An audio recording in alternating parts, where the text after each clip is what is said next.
नमस्कार दोस्तों, कैसे हो दोस्तों। सामान्य वित्तीय लेखा नियम अपन पढ़ रहे थे और सामान्य वित्तीय लेखा नियम में अपन ने नियम कर रहे थे अपन रिफंड और विविध व्यय के संबंध में। अपना अध्याय संख्या 14 चल रहा था और उसका अंतिम नियम था जो अपना रह रहा था 200, नियम संख्या 258। और ये किसके संबंध में? भूमि के लिए क्षतिपूर्ति के संबंध में ये नियम है।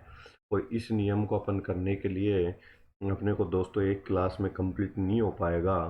तो दोस्तों अपन इस नियम को 2 क्लास में कंप्लीट करने का कोशिश करेंगे। अगर 2 में नहीं होगा तो दोस्तों 3 क्लासों में कंप्लीट करेंगे।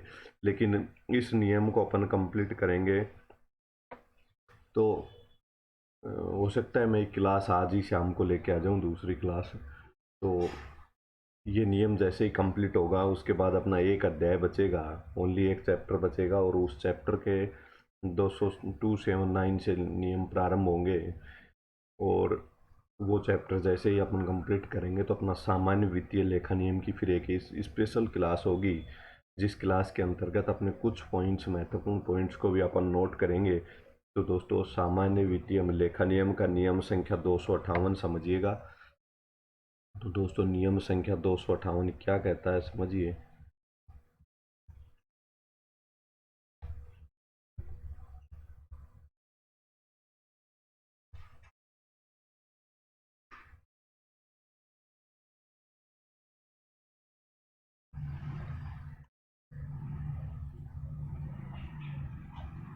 दोस्तों ये नियम किसके संबंध में है? सबसे पहले तो आपको याद रहना चाहिए, यहाँ से क्वेश्चन उठ सकता है, एक बार पहले के एग्जाम में आया हुआ भी है कि नियम संख्या 258 किससे संबंधित है। तो नियम संख्या 58 भूमि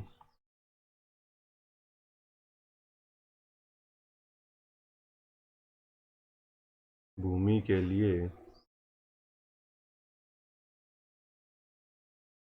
के लिए क्षतिपूर्ति के संबंध में है। नियम संख्या 258 किसके संबंध में आपसे पूछ सकता है? नियम संख्या 258 निम्नलिखित में से किसके संबंध में है?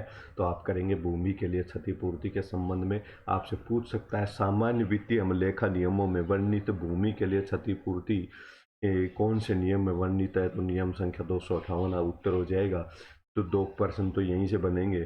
तीसरा दोस्तों किस भूमि की क्षतिपूर्ति के लिए है? तो ये अपना सार्वजनिक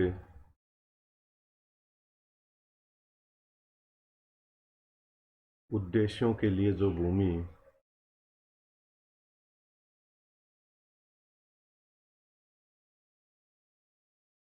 सार्वजनिक उद्देश्यों के लिए जो भूमि ली जाएगी उसके लिए क्षतिपूर्ति के लिए ये नियम है। सार्वजनिक उद्देश्य के लिए जो भूमि ली जाएगी तो प्रक्रिया क्या अपनाई जाएगी?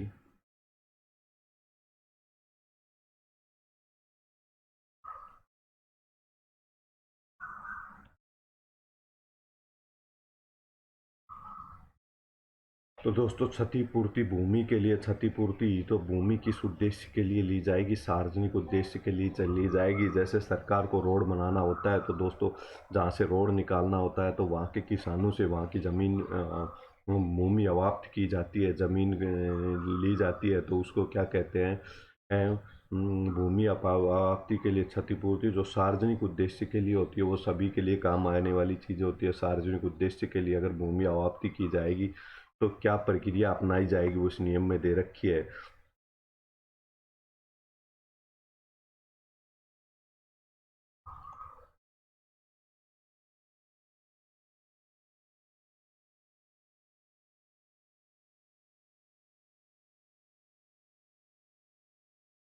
तो निम्नलिखित प्रक्रिया अपनाई जाएगी। क्या प्रक्रिया अपनाई जाएगी? तो अपन एक एक पॉइंट करके देखेंगे। सबसे पहले ए पॉइंट देखेंगे।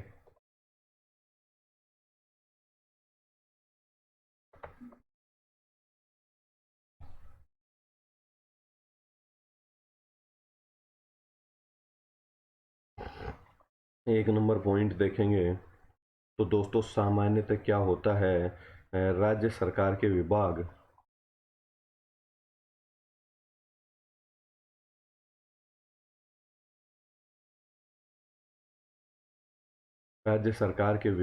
अगर क्या करेंगे, भूमि अवाप्ति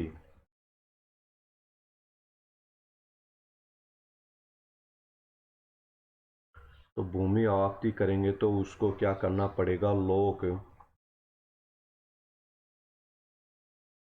निर्माण विभाग के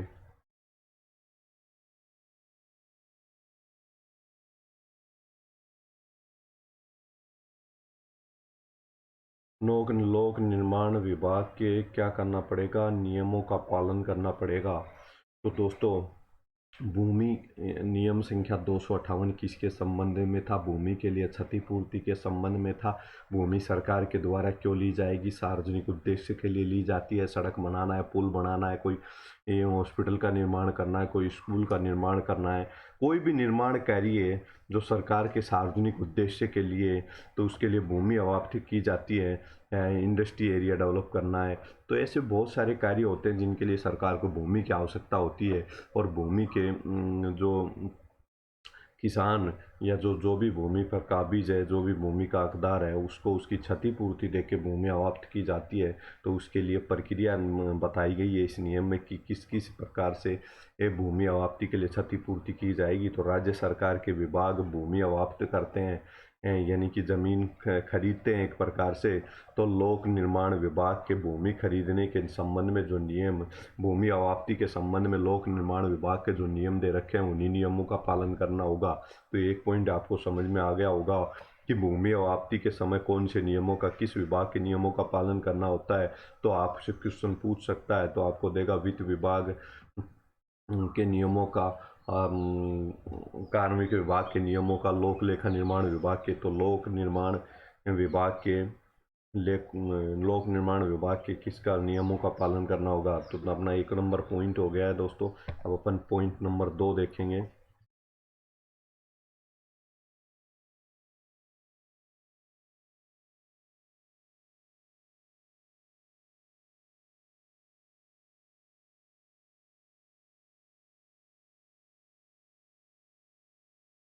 भूमि अवाप्ति की जो कीमत होगी वो क्या कहलाएगी, वह होगा, वो क्या होगा, खर्चा होगा दोस्तों। तो अगर भूमि अधिग्रहण करेगी सरकार, टेक ओवर करेगी, किसी से ज़मीन लेगी, तो दोस्तों उसके लिए उसको पैसे देने पड़ेंगे, वो क्या कहलाएगा, वह कहलाएगा। भूमि अवाप्ति की कीमत क्या कहलाएगी, वह कहलाएगी। और भूमि की कीमत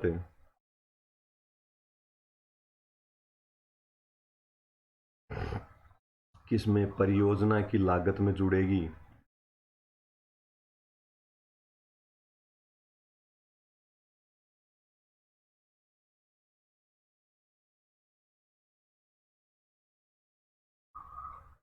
तो दोस्तों, परियोजना की क्या लागत में जुड़ेगी, लागत में क्या किया जाएगा, डेबिट किया जाएगा। डेबिट का मतलब होता है नाम। तो दोस्तों, अब अपना इस नियम को समझिएगा, इस पॉइंट को। भूमि अवाप्ति की कीमत है दोस्तों, भूमि अवाप्त करेंगे, भूमि टेक ओवर करेगी गवर्नमेंट, तो उसके लिए उसको क्या करना पड़ेगा, भुगतान करना पड़ेगा। तो वो भुगतान क्या होगा, सरकार का खर्चा होगा, व्यय होगा, एक्सपेंडिचर होगा।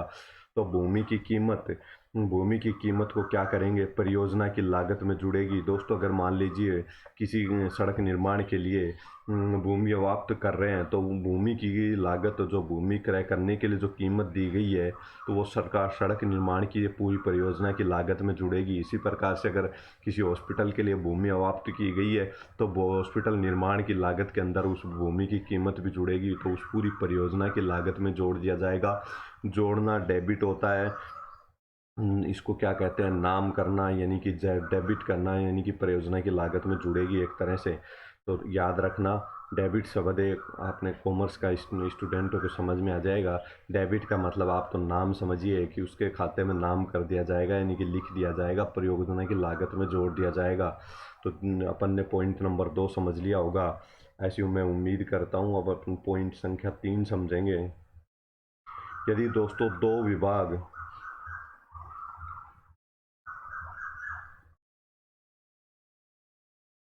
एक भूमि को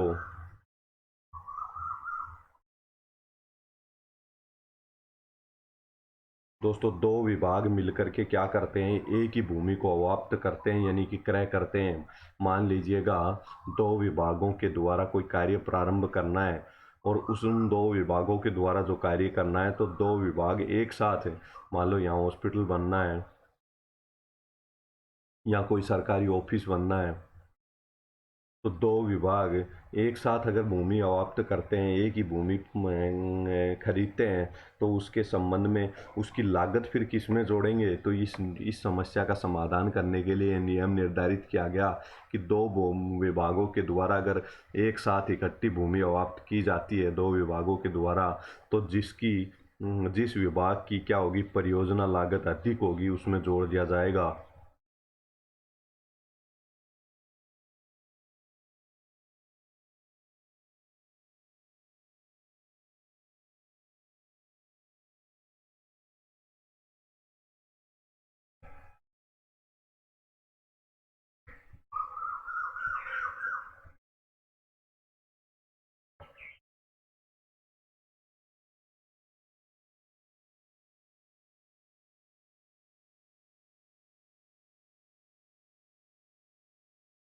तो दोस्तों क्या किया जाएगा, जिस विभाग की परियोजना लागत अधिक होगी उस विभाग की परियोजना लागत में भूमि अवाप्ति की राशि को क्या कर दिया जाएगा, जोड़ दिया जाएगा।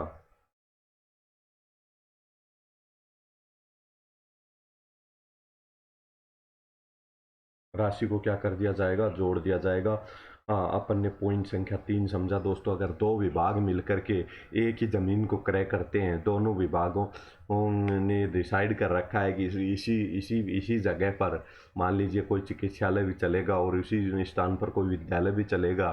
तो ऐसी स्थिति में अगर दो विभाग मिलकर किसी भूमि को अवाप्त करते हैं, तो उन विभागों के द्वारा जिस विभाग की परियोजना लागत यानी कि उस भूमि में बनने वाला, उस भूमि में जो निर्माण कार्य किया जाएगा, तो जिस निर्माण कार्य के लिए अधिक बजट अलॉट हुआ है, एक तरह से जिसकी परियोजना लागत अधिक आएगी, उसकी लागत के अंतर्गत भूमि अवाप्ति की राशि को जोड़ दिया जाएगा। पूरी दूसरे विभाग के अंतर्गत भूमि अवाप्ति की जो राशि को भुगतान किया गया है वो नहीं जोड़ा जाएगा।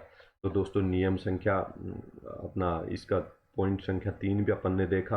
अब अपन अगला पॉइंट देखेंगे। तो दोस्तों इस कार्य के लिए, तो दोस्तों ये भूमि अवाप्ति का कार्य है।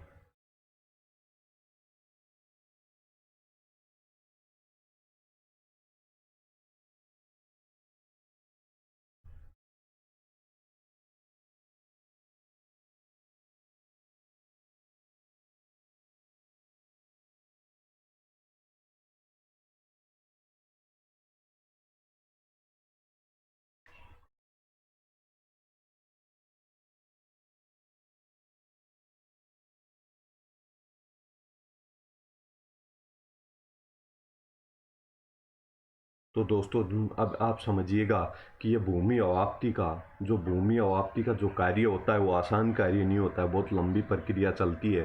तो दोस्तों भूमि अवाप्ति कार्य में कई कई बार तो एक एक साल लग जाती है। भूमि अवाप्त करने के लिए, किसी नेशनल हाईवे के लिए अगर भूमि अवाप्त करनी है, तो एक एक साल तो भूमि अवाप्ति की पूरी प्रक्रिया को पूरा करने में लग जाता है। तो बहुत डिफिकल्ट प्रक्रिया और लंबी प्रक्रिया होने की वजह से इसके लिए पृथक से एक अधिकारी लगाया जाता है, ताकि वो पूरी तरह से इसी कार्य के अंतर्गत संलिप्त हो। तो एक कार्य कौन लगाया जाता है, भूमि अवाप्ति के लिए एक अधिकारी लगाया जाता है, जिसे भूमि अवाप्ति अधिकारी कहा जाता है। और इस अधिकारी को क्या दिया जाता है, वेतन दिया जाएगा,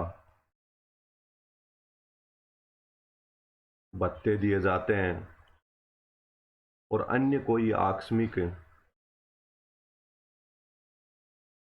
व्यय अगर इस अधिकारी के द्वारा किए जाते हैं, तो उनको किस में जोड़ा जाएगा, भूमि अवाप्ति की लागत में।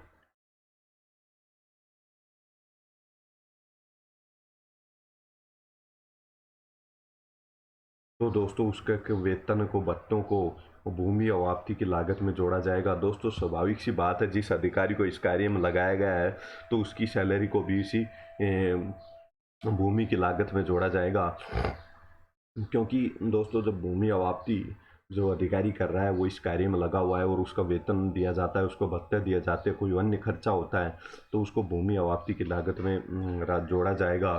क्योंकि यह अधिकारी इसी कार्य में लगा हुआ है। ये बहुत डिफिकल्ट कार्य होता है, लंबा कार्य होता है।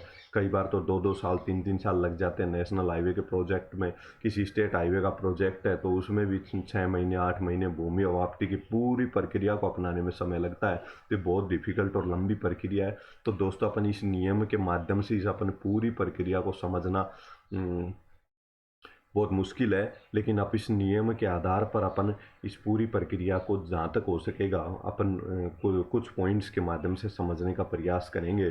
तो भूमि अवाप्ति के लिए जो अधिकारी लगाया गया है, उस अधिकारी से भूमि अवाप्ति की राशि क्या कर ली जाएगी, की लागत में जोड़ दी जाएगी, उसका वेतन भत्तों को उस भूमि अवाप्ति की लागत में जोड़ दिया जाएगा। तो दोस्तों, ये जो भूमि अवाप्ति अधिकारी जो लगाया गया है,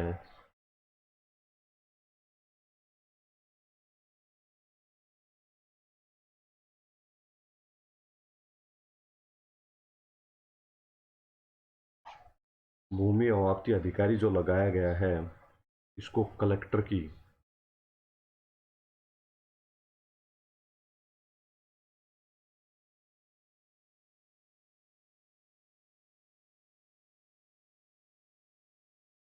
दोस्तों, जो भूमि अवाप्ति अधिकारी लगाया गया है, इसको कलेक्टर की शक्ति प्रदान की गई है। किसके तहत ये शक्तियां प्रदान की जाती हैं? तो इसको भूमि अवाप्ति अधिनियम, भूमि अवाप्ति अधिनियम 1953 के तहत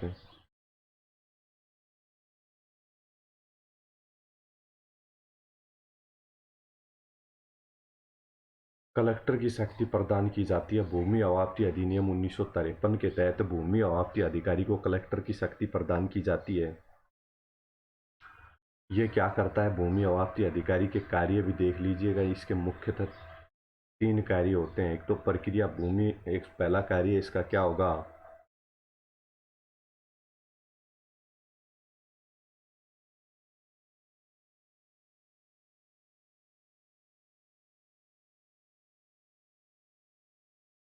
भूमि अवाप्ति के अनुमान लगाता है, यानी कि भूमि जो क्रय करनी है, उस भूमि पर कितना व्यय करना पड़ेगा, कितना लोगों को भुगतान करना पड़ेगा। भूमि अवाप्त जो की गई है सरकार के द्वारा, जो भूमि टेक ओवर की जा रही है, तो उसका ये पूर्व में अनुमान लगाता है भूमि अवाप्ति अधिकारी।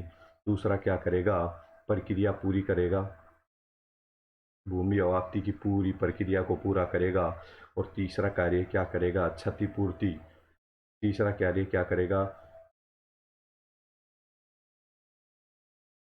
दोस्तों? जिनसे भूमि ली गई है, उन किसानों को ये भुगतान करवाएगा भूमि अवाप्ति अधिकारी।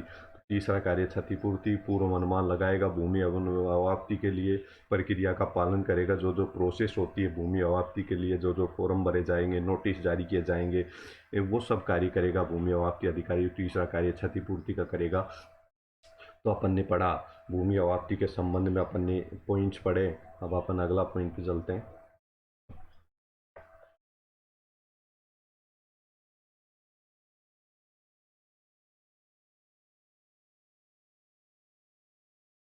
दोस्तों, राजस्थान भूमि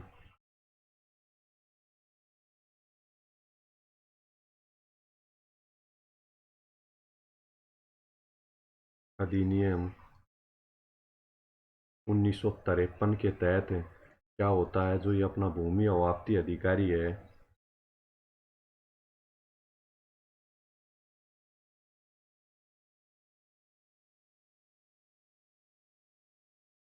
भूमि अवाप्ति अधिकारी है, इसको क्या किया जाता है? व्यय करने के लिए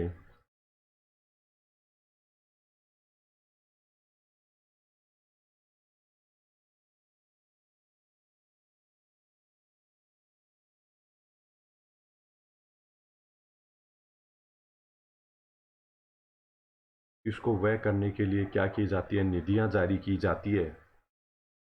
तो दोस्तों, अपन ने आज की क्लास में जो पढ़े पॉइंट्स है नियम संख्या 258 के, तो उस नियम के अपन एक एक पॉइंट को वापस से अपन क्विकली रिवीजन करेंगे। फिर मैं आपको एक फेयर स्लाइड खोल के उपलब्ध कराऊंगा, ताकि आप उन स्लाइड्स का आप स्क्रीनशॉट ले सकें। तो सबसे पहले तो अपन ने क्या पढ़ा? भूमि अवाप्ति के संबंध में जो अपन ने सबसे पहले देखा वो क्या था कि नियम संख्या 258 किससे संबंधित है? भूमि के लिए क्षतिपूर्ति से संबंधित है। भूमि किस लिए ली जाएगी? सार्वजनिक उद्देश्य के लिए ली जाएगी। भूमि अवाप्ति के लिए एक निर्धारित प्रक्रिया है, उसको अपनाना होता है। उस प्रक्रिया में क्या क्या नियम्स होते हैं उनके बारे में अपन धीरे धीरे पढ़ रहे हैं। तो राज्य सरकार का कोई भी विभाग अगर भूमि अवाप्त करता है, भूमि क्रय करता है, तो लोक निर्माण विभाग ने जो नियम बने हुए हैं भूमि अवाप्त करने के लिए, उन्हीं नियमों का पालन करना होगा, चाहे वो कोई भी डिपार्टमेंट भूमि अवाप्त कर रहा हो। तो अपन ने ये बातें पढ़ी। अब इसके बाद अपन दूसरा, भूमि अवाप्ति की कीमत क्या होगी? व्यय होगी। भूमि की कीमत किस में जोड़ी जाएगी? परियोजना की लागत में जोड़ी जाएगी। मान लीजिए कि भूमि सड़क के लिए अवाप्त कर रहे हैं तो सड़क की लागत में जोड़ दिया जाएगा निर्माण की में। दो विभाग अगर मिलकर भूमि अवाप्त करते हैं तो जिस विभाग की परियोजना की लागत अधिक होगी उस विभाग की लागत में, उस परियोजना की लागत में, उसी परियोजना की लागत में उसकी भूमि की अवाप्ति की जो लागत है, भूमि की लागत है, वो भी जोड़ दी जाएगी। तो ये पॉइंट भी अपन ने देखा। अब अगला पॉइंट क्या है? भूमि अवाप्ति के कार्य के लिए कौन लगाया जाता है? भूमि अवाप्ति अधिकारी लगाया जाएगा। भूमि अवाप्ति अधिकारी के वेतन भत्ते होगा, जो जो भी उसको भी दिया जाएगा खर्चा, वो सब भी किसमें? भूमि अवाप्ति की लागत में ही जोड़ देंगे। वो हम भूमि अवाप्ति अधिकारी को जिला के राजस्थान भूमि अवाप्ति अधिनियम 1953 के तहत जिला कलेक्टर की शक्तियाँ प्राप्त होती हैं। भूमि अवाप्ति अधिकारी क्या करता है? अनुमान लगाएगा, भूमि अवाप्ति की पूरी प्रक्रिया का पालन करेगा और क्षतिपूर्ति करेगा भूमि अवाप्त जो की गई है उसके लिए। राजस्थान भूमि अवाप्ति अधिनियम 1953 के तहत भूमि अवाप्ति अधिकारी को व्यय करने के लिए क्या किया जाएगा? खर्चे करेगा तो निधियां तो जारी की जाएंगी उसको अलग अलग कार्य के लिए। तो दोस्तों ये अपन ने आज के नियम में पॉइंट्स पढ़े। अब इन पॉइंट्स के अलावा अब मैं आपको पहले स्क्रीनशॉट लेने के लिए एक एक स्लाइड उपलब्ध है, स्क्रीनशॉट ले लें। 1 नंबर पेज है ये, 2 नंबर पेज का भी आप स्क्रीनशॉट ले लें, ये आपके सामने है। 3 नंबर पेज है और ये आपके सामने 4 नंबर पेज है।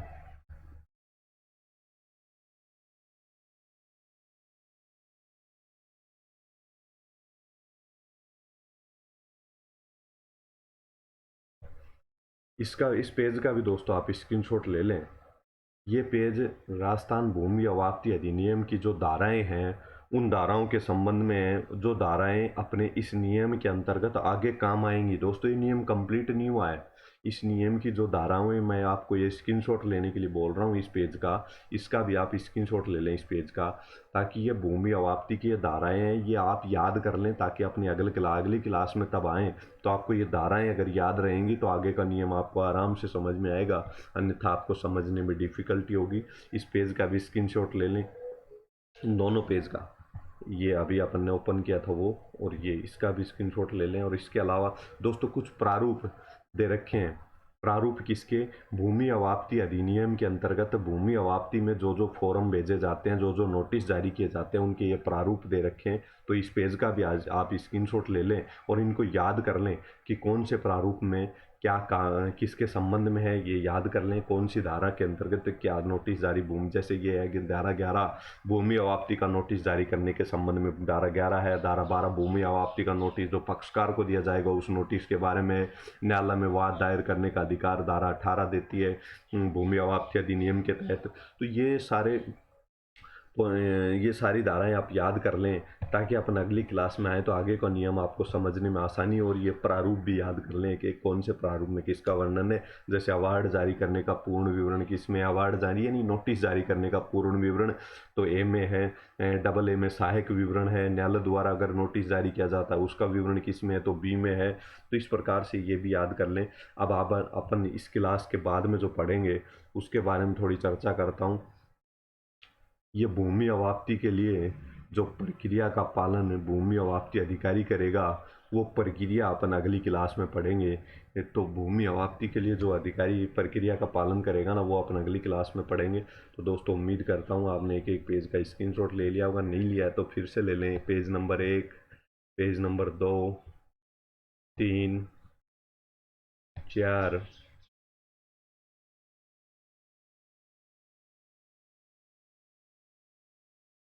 Page number 5, page number 6, page number 7। दोस्तों इन पेजों का आपने स्क्रीनशॉट ले लिया होगा, ऐसे उम्मीद करता हूँ। धन्यवाद दोस्तों, आज की क्लास में इतना ही। नेक्स्ट क्लास में मिलेंगे दोस्तों। अपन सामान्य वित्तीय लेखा नियम का मैंने आपको विश्वास दिलाया था कि विज्ञापन आने से पहले अपन सामान्य वित्तीय लेखा नियम पूरा कर लेंगे, और सामान्य वित्तीय लेखा नियम लगभग अपना पूरा होने की ओर है। जैसे ये नियम अगली क्लास में अपन कंप्लीट करेंगे, उसके बाद में अपना एक अध्याय बचेगा, वो अपन 2-3 क्लास में कर लेंगे, तो सामान्य वित्तीय लेखा नियम कंप्लीट हो जाएंगे। तो दोस्तों आपके लिए निःशुल्क क्लासें लेके आ रहा हूँ, तो आपकी भी रिस्पॉन्सिबिलिटी बनती है दोस्तों, आप अपने दोस्तों से शेयर कीजिएगा और एक एक क्लास को आराम से समझिएगा। धन्यवाद दोस्तों।